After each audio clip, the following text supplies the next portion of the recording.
Hi, I'm Valerie. This is my video for film discussion number 2. So, what was the summary of the Unbelievable series? Well, it was about solving a crime with a serial rapist going around that had committed sexual assaults on women throughout the film. And who are the main characters? I think the main characters that really stuck with me were Mary Adler, Detective Duval, and Detective Rasmussen. Um, and with Mary Adler, she had other people that I guess were more like main characters, like Colleen and Judith, who were her foster moms, as well as the people from her program that was for foster kids, as well as the detectives in our area. And yeah, so what argument is the film making? I think it was making quite a few arguments. There are like some really interesting points throughout the show that fit really nicely with the plot. And I think one of the main ones was to take rape victims seriously, along with the reasons that people end up not taking rape seriously as it should be taken, being sensitive and empathetic to rape victims' trauma, as well as knowing that people have different responses to trauma, and that there are abusers within the police system. So the connection to the film through some readings that we've had, I found 4 quotes within my notes that fit into the theme of the show. So from a PowerPoint on gendered violence, I have the quote, "Rape is the only violent crime when the victim is not assumed to be innocent. We don't say that the man who was robbed was asking to have his wallet stolen." So yeah, this was a point that was also brought up within the film series. It was pointed out in episode 8 with Marie's lawyer that was able to get her the $150,000. That rape is the only crime where the victim is blamed. He used the word sexual assault. But yeah, so that was a point that was brought up throughout the film and that I connected to a PowerPoint that we had. And a quote from Brad Perry hooking up with Healthy Sexuality, the lesson boys learn and don't learn about sexuality, and why sex-positive rape prevention paradigm can benefit everyone involved. So page 305. It is this drive to oversimplify and distort the intricacies of gender and sexual violence while simultaneously blocking healthy affirmations of human sexuality and oppressing people with non-traditional sexual and gender identities. So the way I interpreted this quote is like just simply blaming women for the ways curated social norms objectify them, like of course victim blaming, the way that's perpetuated, and or just the saying that boys will be boys, which ignores a lot of the systematic issues perpetuating misogynistic and toxic masculinity ideas, I suppose. And this leaves both genders with less autonomy, but it also leaves women being considered less than men in a lot of different ways within a patriarchal system. And women's oppression shouldn't just be accepted as a norm or just like whatever individualistic arguments that are made against that like lead to more victim blaming. it shouldn't be a sign of conformity uh, that women would just get sexually assaulted. And um, but it should be something that should be alarming and increase our criticisms of this system and the people that are affected by the socialization that push the messages that state otherwise, that push messages of victim blaming. Another quote I took is that solidarity is built on understanding how and why oppression exists and who profits from it. This was from Leslie Feinberg, Transgender Liberation, a movement whose time has come, page 6. So, so there are a lot of instances throughout the show where people were denying the truth of Marie Adler's story, and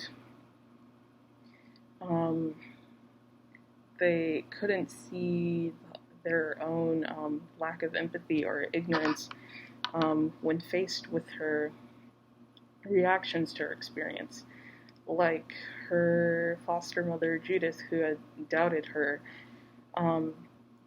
there was a lack of acknowledgement for how trauma responses are different.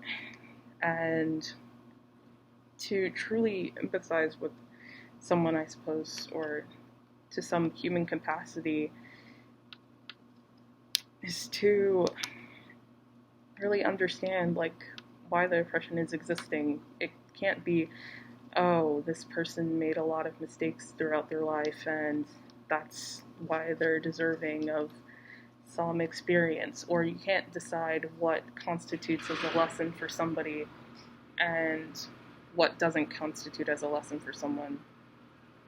I think she was just viewing her foster child's experience as, oh, this will be a lesson, you lied, learn from it, but not considering the ways that the system like contributes to, like, she didn't even look into why she could possibly lie about something so serious, but it was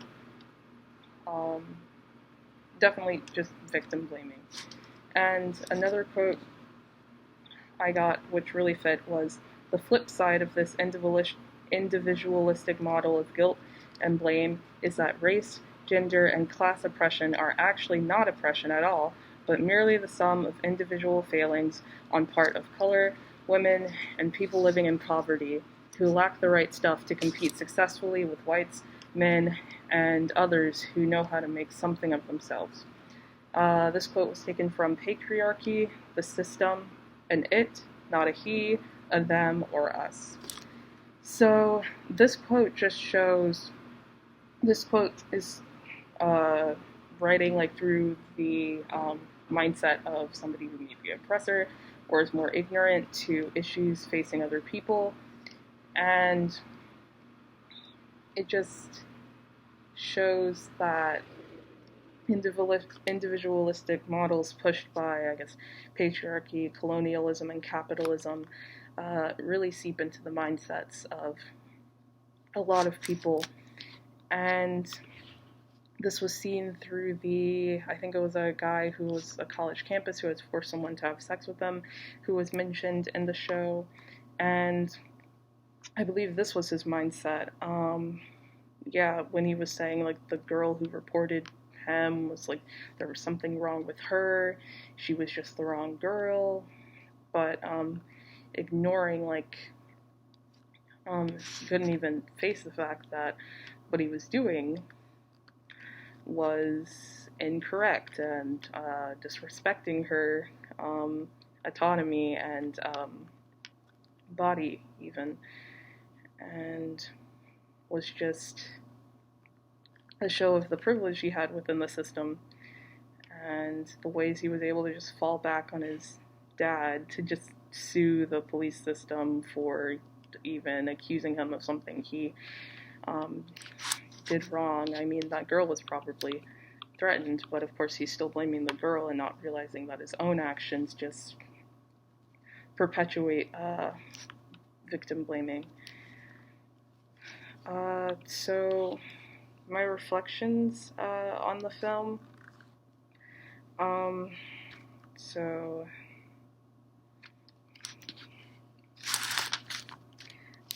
within episode 1 and episode 2, some notes that I took is that the insensitivity was something that was hard to watch. It was really hard to watch her keep opening up the wound of her traumatic experience with police questioning, the nurse going through that entire process. She felt very alone in the situation, and it was painful to watch her try and recount such a traumatic experience. So yeah, I feel like I had to almost skip or pause through those initial scenes through episode 1 and 2. And I also thought the female detective, Detective Duval, was an example of being non-invasive when faced with somebody who has gone through a traumatic experience. She was very careful when she was listening to Amber share her experience of sexual assault. Another reflection, I thought it was interesting when Duval was just going and trying to find out who was suspicious on Amber's floor, when the mom who had gone on the camping trip with her son, it was interesting how the mom had pointed out that the more shifty or suspicious or weird guys weren't usually the problems, but the ones who could just fit in and look normal, I suppose. But of course the serial rapist who was caught was considered weird, but he was able to pass as normal, I suppose. And also in episode 5, there is a point being made against violence against women and the ways it was overlooked within the institution. Detective Rasmussen was pointing out the lack of urgency the men within the police station were showing towards the case. And she was saying, well, if they had the threat of just being sexually assaulted, they should be more upset, and they should find out how, they should know how wrong the crime really is. But yeah. And yeah, that was most of my reflections on the film. I thought the conclusion was really great. Yeah. And yeah, I hope I can learn more about how I should respond to this issue and just have more knowledge to better combat it or make others aware. So, yeah.